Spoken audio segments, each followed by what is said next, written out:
বর্ষা ইলিশের রেসিপি নিয়ে হাজির হয়েছি। আজকে রেসিপি আমার হচ্ছে ইলিশ সুন্দরী। তো বেগুন দিয়ে কীভাবে ইলিশ মাছের ঝোলকে সুন্দর করে তুলবো সেটি দেখাবো। আর চলুন দেখা যাক কীভাবে আমি ইলিশ সুন্দরী বানাই। তবে বেগুনটা হবে ঠিক এইভাবে, বেগুনগুলোকে মোটাটা সমেত রেখে একটা বেগুনকে 4 ফালা করে নিচ্ছি। এইভাবে ভালো করে ছাকা তেলে ভেজে নেব। এই যে বেগুনগুলো ডার্ক করে ভালো করে লাল লাল করে ভাজা হয়ে গেছে, বেগুনগুলোকে তুলে রাখবো। এটা একটু অন্যরকম টেস্ট হয়, দারুণ খেতে হয়। এইভাবে বানাবে। ইলিশ মাছ নানা রকম প্রসেসে খাওয়া যায়, নানা রকম ভ্যারাইটিসভাবে খাওয়া যায়। তো এটাও তার মধ্যে সেই প্রসেসের মধ্যে একটা। এইরকম বেগুন ভাজা স্টাইলটা হচ্ছে পুরোনো যুগের অনুষ্ঠান বাড়িতে এইভাবে বেগুন ভাজাগুলো দিত লুচির সাথে। এখন এগুলো উঠিয়ে গেছে, পুরোনো আভিজাত্য খাবার। তো এইভাবে বাকি বেগুন আর যে আলুটা দেবো ভেজে নেবো আমি। আলুগুলোকেও লাল লাল করে ভেজে নিচ্ছি, আলুগুলোকেও তুলে রাখবো। অর্ধেক কাজ প্রায় রেডি, বেগুনগুলো ভাজা হয়ে গেছে, আলুটাও ভাজা হয়ে গেছে, ইলিশ মাছগুলোও ভেজে রেখেছি। এইবার আসল টেস্টের কাজ, সেটা হলো ফোড়ন। তরকা মানেই হচ্ছে টেস্টি জিনিস। তো এর মধ্যে আমি 5 ফোড়ন, আধখানা তেজপাতা এটা ফোড়ন দেবো। ওই ইলিশ মাছ ভাজার তেলের মধ্যেই এই ফোড়নটা দেবো, তবে টেস্ট হবে খেতে। কয়েকটা কাঁচা লঙ্কা ফেলে দিয়ে দেবো। গাগুলো ভাজা হলেই তবে কাঁচা লঙ্কার যে সেন্ট সেটা ছাড়ে। কাঁচা লঙ্কাটা ভাজা ভাজা হয়ে গেছে।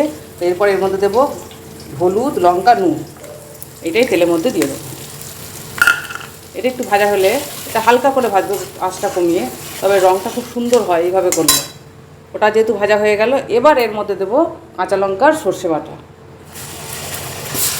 এই যে সর্ষে বাটাটা দেওয়ার পরে একটু জল দিয়ে দিয়েছি, এই যে ফুটে উঠছে।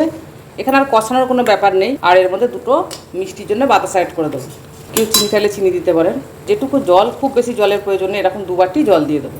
ইলিশ মাছের ঝোলটা ফুটছে, ব্যাস। এর মধ্যে এবার আলুগুলো সব দিয়ে দেবো, বেগুনগুলো সব দিয়ে দেবো।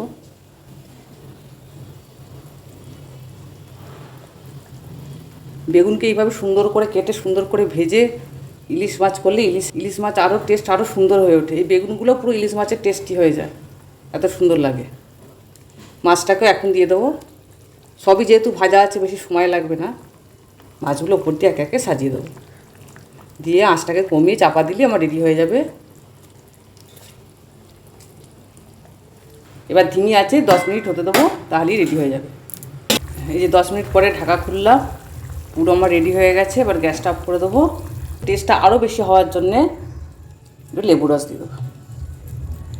দুর্দান্ত খেতে হয়। পুরো আমার রেডি হয়ে গেছে ইলিশ সুন্দরী। বর্ষাকাল মানে ইলিশ, আর বর্ষাকালে ইলিশের রেসিপি হবে না এটা তো হয় না। তাই ইলিশ এই সপ্তাহটা পুরোপুরি ইলিশের ওপর দিয়ে রেসিপি বানিয়েছি আমি। এরপরে আরও রয়েছে ইলিশের নানা রকম আইটেম। তো আজকে করলাম ইলিশ সুন্দরী বেগুন দিয়ে। সুন্দরীটা হওয়ার কারণ হচ্ছে বেগুন দিয়ে যখন ইলিশ মাছ এইভাবে হবে, তো টেস্টটা অতীব সুন্দর হয়ে যায়, তাই এর নাম ইলিশ সুন্দরী। তো একটুখানি টেস্ট করি, জাস্ট নুন ঝালটা।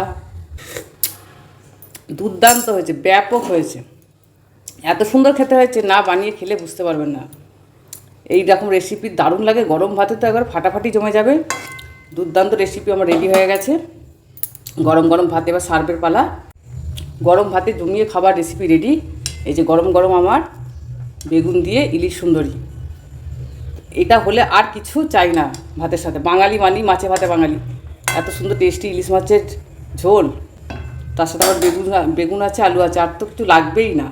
তো আমার রেসিপি আজ রেডি। আজ তাহলে আসি, টাটা।